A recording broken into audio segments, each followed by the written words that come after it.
Peer-to-peer lending has grown at an incredible rate over the past few years.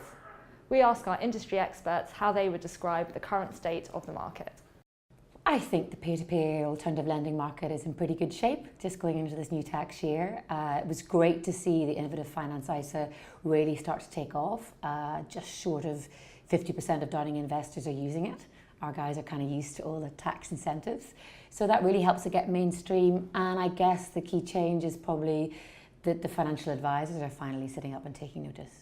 The current state of the P2P lending market is quite an interesting one at the moment. We've got some really established firms and a great and clear regulatory structure that is quite new to the industry, clearly set out. There's a lot more confidence in it than there have been previously.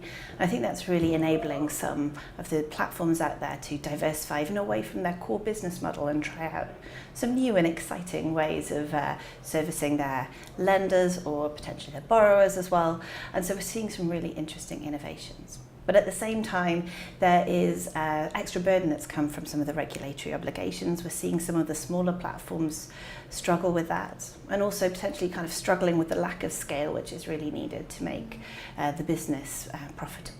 So you have marketplace lending all over the place, which if I'm a peer-to-peer lender or investor, as they like to call them, I'm lending my money to one of these platforms, although they call me an investor. I'm mixed together with a giant insurance company that is buying, as part of a panel, wholesale tranches of loans that have been made.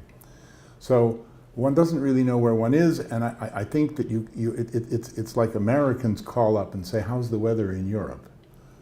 I don't think you can do that. I think you have to talk about the individual company that you're looking at, the individual platform, how they operate, what they do, what they guarantee, what they don't, how they assess credit, how they deal with risk. They're all different, and they're all doing different things. I know some P2P lenders who put their own money up in first position, who give back all the principal and the interest they earned before default if something goes wrong, and then others who don't.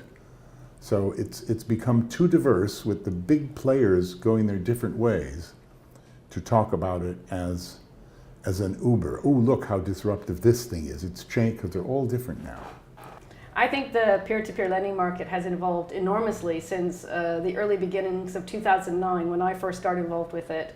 But it's still a long ways from mainstream adoption. If you look at brand awareness in the retail consumer public, we still have a ways to go, and I think there's still a lot of questions about it.